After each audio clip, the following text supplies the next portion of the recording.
कभी ना लाइफ एकदम से यूँ नहीं चलता है, नहीं चलता है। मेरा जीवन, मेरी लाइफ तो कभी स्टेबल रही ही नहीं है, ठीक है। मतलब यूँ यूँ यूँ यूँ हमेशा ही होता रहता है। गुड मॉर्निंग बोल दीजिए। Good morning. Good morning. चलिए, हेलो फ्रेंड्स। और अब है शाम का टाइम, तो शाम के समय में मैं आ गई हूँ यहाँ पे बेल का शरबत बनाने के लिए। आज का पूरा दिन मतलब कुछ भी नहीं था, सुबह ही खाना पीना बन गया था। पिछला व्लॉग आप लोगों ने देखा होगा, नहीं देखा है तो प्लीज़ जाके देखिए। मतलब आज हमारे यहाँ मिथिला कैलेंडर के अनुसार 1 तारीख है, नव वर्ष की शुरुआत है आज से। तो आज पहला दिन है, तो बहुत सारा कुछ होता है, बहुत कुछ मैंने मतलब जो चीज़ें बनती है, जैसे जैसे जो पूजा होती है जिस तरीके से, वो मैंने कवर किया है। लेकिन बहुत सारी चीज़ें जैसे सुबह उठ के ना पेड़ पौधों में पानी डालते हैं, रोड पे पानी डालते हैं, मतलब जो सड़क होती है वहाँ सब पे पानी वानी मतलब इसको कहते हैं ना जुड़ाना, मतलब उसको पूरा जैसे ठंड शीतलता प्रदान की जाती है, वैसे पेड़ पौधों को भी जुड़ाते हैं। और बहुत सारा कुछ होता है। बच्चों को सर पे पानी डाल के आशीर्वाद देते हैं जुड़े रहने का। और बच्चे जो हैं वो बड़ों के पैर छूते हैं। तो इसी तरीके से बहुत सारा कुछ है, तो वो सारा कुछ मैं नहीं कवर कर पाई, क्योंकि अभी यहाँ पे कोई भी मेरे बड़े मतलब नहीं है मेरे आसपास। मतलब हमारे रिलेशन में, और बाहर के जो भी अलग अलग कल्चर के जो हैं वो तो ये सब चीज़ समझ नहीं पाते हैं।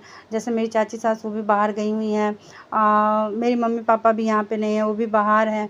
तो मैं बस अपने भाई और भाभी को, मेरे से छोटा है, तो उन लोगों को जा कर के और सर पे आशीर्वाद दे के उसके घर से चली आई थी।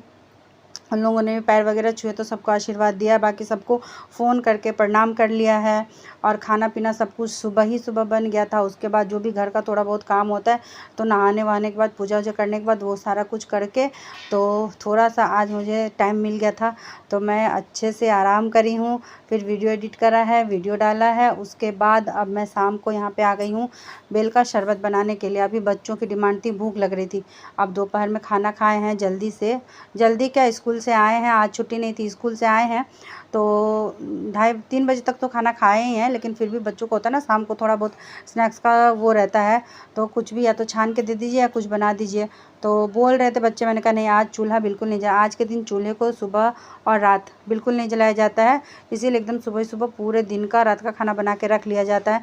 मगर अब लोगों को बहुत तरह की प्रॉब्लम हो गई है, तो कोई बासी खाना खाते नहीं, मतलब कि सुबह वाला रात को खाते नहीं है। किसी को रोटी के बिना बनता नहीं, लेकिन फिर भी तवा नहीं चढ़ता है, रोटी नहीं बनती है। और इसी तरीके से होता है। तो मैंने तो इन लोगों को मना कर दिया था, तो बेल रखा था, बच्चों से पूछा तो बच्चों ने भी हाँ कर दिया कि हाँ ठीक है, बेल का शरबत बना दीजिए। तो बेल के कर दिए 2 टुकड़े, और उसके बाद उसके जितने पल्प होते हैं ना, वो सारे को चम्मच की सहायता से निकाल के, और उसके जितने रेसे और बीज होते हैं पानी डाल के हाथ से अच्छे से मैश करके सारे को निकाल दिया है। और बड़े वाले छन्ने से छान दिया है अच्छे से, ताकि इसका अपना एक फ्लेवर होता है, तो उसको थोड़ा सा मीठा करने के लिए इसमें चीनी भी मैंने 3 चम्मच डाल दिया है। और हस्बैंड भी आ गए थे तब तक, तो सब बच्चे, हस्बैंड, मैंने भी पिया है। तो इस गर्मी के सीज़न में फ्रेंड्स, गुड मॉर्निंग। कैसे हैं आप सभी? आई होप आप सभी बहुत अच्छे होंगे और स्वस्थ होंगे। तो स्वागत है आप सभी का मेरे इस नए ब्लॉग में, और स्वागत करती हूँ आप सभी का मेरे चैनल पे, जिसका नाम है शारदा स्मॉल वर्ल्ड। मेरी छोटी सी दुनिया में आप सभी का स्वागत है। और अभी हो रहे हैं 7:15, 7:20 हो रहे हैं। बच्चे जस्ट अभी निकले हैं स्कूल के लिए, और अभी इन लोगों को दिया था माइक्रोनी बना के। बच्चों को अच्छा लगता है। खैर कभी ज़्यादा नहीं, कभी कभी जैसे सप्ताह में 1 दिन बन जाता है। इस बार तो सप्ताह से ज़्यादा ही हो गया था, तो इन लोगों का मन था बना, डिसाइड हो रहा था पोहा के लिए, लेकिन डुगू नहीं माना, तो माइक्रोनी बना के देना पड़ा। तो बस अभी निकले हैं और मुझे बेड उठाना है, तो मैंने सोचा कि चलो व्लॉग पहले स्टार्ट कर लेते हैं, नहीं तो फिर देर हो जाएगी। अभी हस्बैंड के लिए भी टिफ़िन बनाना है। और सुबह का थोड़ा सा ज्ञान ज्ञान क्या, देखिए क्या होता है ना, लाइफ किसी ने सच ही कहा है कि जीवन है ना, जीने की कला आनी चाहिए, जीवन को जीने की कला आनी चाहिए, है ना।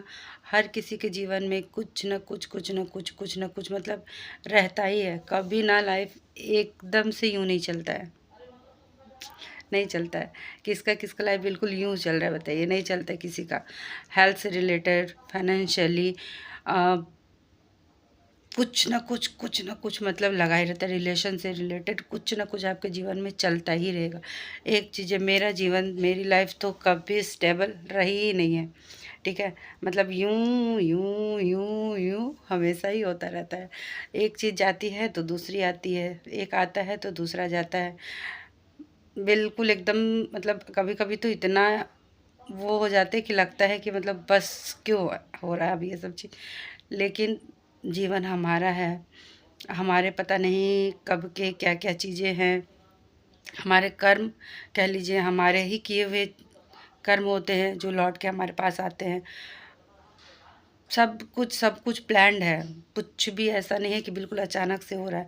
तो आपको अपने ना दिमाग को तैयार रखना है, अपने आप को तैयार रखना है, अवेयर रहना है कि जैसी भी परिस्थिति आएगी हम उसमें ढलेंगे, उसको पार करेंगे, फेस करेंगे। ये अपने आप को ना बहुत अवेयर कराना पड़ता है। बहुत बहुत सारी चीज़ें हैं, कितनी चीज़ें बताएंगे, है ना। तो बस ये है कि सब कुछ आसान हो जाता है जब आपका जो लाइफ पार्टनर है ना, अगर वो थोड़ा सा सपोर्ट क्या मतलब, चीज़ें क्लियर होनी चाहिए दोनों के बीच में। और जब गाड़ी चलती है ना, तो गाड़ी के दो पहिए होते हैं, है ना। तो जब गाड़ी के दो पहिए होते हैं, वही दोनों बैलेंस करके हर चीज़ को रखते हैं। तो उन दोनों में ट्रांसपेरेंसी होना बहुत ज़रूरी होता है, बहुत ज़रूरी होता है। नहीं तो फिर कोई कुछ सोचता है, कोई कुछ सोचता है। तो ये चीज़ें होनी चाहिए। और अब क्या ही बताएं, जीवन एक सा कभी नहीं रहता है, कभी नहीं रहता है। और हमको, और कुछ भी कठिनाई आती है, कुछ भी होता है, तो वो भी ज़्यादा समय के लिए नहीं होता है। होता है, सबके लाइफ का एक फेज़ आता है, डाउन फेज़, जब आपको लगता है कि बिल्कुल एकदम अब क्या ही करें, कुछ नहीं समझ में आता है, कुछ भी नहीं समझ में आता है कि क्या होगा आगे, क्या नहीं होगा। हम उसमें फंस जाते हैं, उसमें बहुत बुरी तरीके से फंस जाते हैं। लेकिन उसी में से खुद को निकालना पड़ता है, वहाँ से खुद को निकालना पड़ता है, कुछ चीज़ें करनी पड़ती हैं। तो अब जिसके ऊपर होता है ना, बीतता है, वही जानता है। बोलने को तो हर कोई कुछ बोल देता है, मैं भी यहाँ पे बोल दे रही हूँ या, लेकिन मैंने खुद को वहाँ से निकाला है, उस जगह से निकाला है, और खुद को अकेले ही निकाला है। बस एक इंसान है जिसका शायद मैं जीवन भर मतलब थैंक्स करूँगी कि उनके, एक तो वो सपोर्ट भी करी, ऊपर से उनके एक दो शब्द, और पता नहीं जीवन जो है ना, बिल्कुल देखने का नज़रिया ही बदल गया। और उसके बाद से ऐसी चीज़ें जीवन में आने लगी कि सब कुछ बदल गया, सब कुछ बदल गया। फिर भी कभी कभी थोड़ा सा हो जाता है कुछ कुछ चीज़ों को लेकर के कि ये चीज़ ऐसा क्यों, लेकिन फिर तुरंत वहाँ से अपने आप को निकाल लेती हूँ, क्योंकि थॉट प्रोसेस जो होता है ना, उसको चेंज करना पड़ता है। जहाँ वो चेंज होता है वहाँ से तुरंत निकल जाते हैं। तो वही चीज़ें हैं, होता है ऐसा, बहुत कुछ होता है। तो चलिए क्या ही बताएं, बस ऐसे ही थोड़ा सा लगा आज आप लोगों से कुछ बातें कर ले पहले, फिर उसके बाद व्लॉग को स्टार्ट करते हैं ना। तो अपने आप को ठीक रखिए, अगर हम ठीक रहेंगे तो हम अपने फैमिली को संभाल पाएंगे, अपने परिवार को, अपने हस्बैंड को, अपने बच्चों को, हमारे घर में जो भी है उसको संभाल पाएंगे, है ना। तो जो भी परिस्थिति आती है, जैसा कंडीशन में, उसमें डूबना नहीं है, उससे निकलना है ना। तो चलिए चलते हैं अब बिस्तर उठाने के लिए, बेड उठा दे, नहीं तो मेरे हस्बैंड आएंगे तो वो उठाना शुरू कर देंगे, जो मुझे बिल्कुल भी अच्छा नहीं लगेगा, है ना।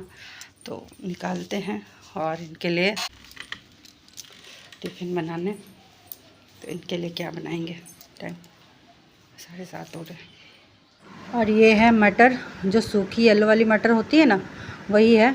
तो ये रात में ही भिगोने के लिए डाल दिया था, ओवरनाइट इसको छोड़ दिया था भीगने के लिए, तो बहुत ही अच्छे से भीग गया है। और इसको चुटकी भर, पिंच भर सोडा डाल के लगा दी है 2 सीटी, 2 से 3 सीटी, उसी में देखिए कितने अच्छे से गल गया है ना। और उसका कढ़ाई गर्म हो गई है, इसमें अभी बच्चों के लिए पास्ता बनाया था, तो थोड़ा सा ऑयल था, उसको हटा के फिर मैंने उसी में डाल दिया। तो लहसुन, प्याज, अदरक और टमाटर सारे का पेस्ट बना लिया है। आप सब कुछ काट के भी डाल सकते हैं, मगर मैंने कि जल्दी बन जाए इसलिए सारा का पेस्ट बना लिया फट से। और उसके बाद उसको जीरा और तेज़पत्ता और थोड़े से खड़े गरम मसाले डाले हैं, और उसके बाद उसको भून लिया। और ये भी जो घर के जो बेसिक मसाले होते हैं, धनिया पाउडर, जीरा पाउडर, लाल मिर्च पाउडर, हल्दी पाउडर, जीरा पाउडर, ये सब डाल के अच्छे से इसको भूनना है। और थोड़ा सा मैंने डाला है मैं असो का जो सब्ज़ी मसाला होता है ना, तो जैसे कभी ये सब सब्जियां अलग से बन गई ना, तो या तो असो का जो सब्ज़ी मसाला आता है वो डाल देते हैं, या तो किचन किंग मसाला जो आता है ना वो थोड़ा सा डाल देते हैं, तो टेस्ट और अच्छा हो जाता है थोड़ा सब्जियों का। तो ये डाल के और खूब अच्छे से इसको भूनेंगे मसाले को, कि जब तक इसका तेल ना ऊपर ना आ जाए, दिखने ला लगे तब तक। वैसे ये भुन गया है, थोड़ा सा इसको और भूनते हैं 5 मिनट। और उसके बाद जो बॉयल करके रखा है वो इसमें डाल दिया था कुकर से। तो पानी के साथ ही मैंने डाल दिया था, जो पानी में उबाला था वही पानी के साथ ही इसको डाल दिया था। और थोड़ा सा पानी की ज़रूरत और थी तो मैंने डाला है। और उसके बाद ये देखिए कितना बढ़िया सा लग रहा है ना। और इसको उतारते वक्त में इसमें धनिया पत्ता डाल दीजिए। और इसको पता है क्या होता है ना, ये वाला मटर प्याज के साथ डाल के ना खाने में बहुत ही अच्छा लगता है। मतलब जैसे इसको कटोरे में लेके और उसके ऊपर से कटे हुए प्याज डाल दीजिए, सर्व कर दीजिए। और धनिया पत्ता से तो बहुत ही अच्छा लगता है ये मटर खाने में। तो यहाँ पे हो गया इनका टिफ़िन पैक और ये निकल रहे हैं ऑफिस। तो आज का ये ब्लॉग आप लोग को कैसा लगा कमेंट करके ज़रूर बताइएगा। फिर मिलेंगे एक नए ब्लॉग के साथ, तब तक के लिए अपना ख्याल रखिए, परिवार का ख्याल रखिए। Bye bye.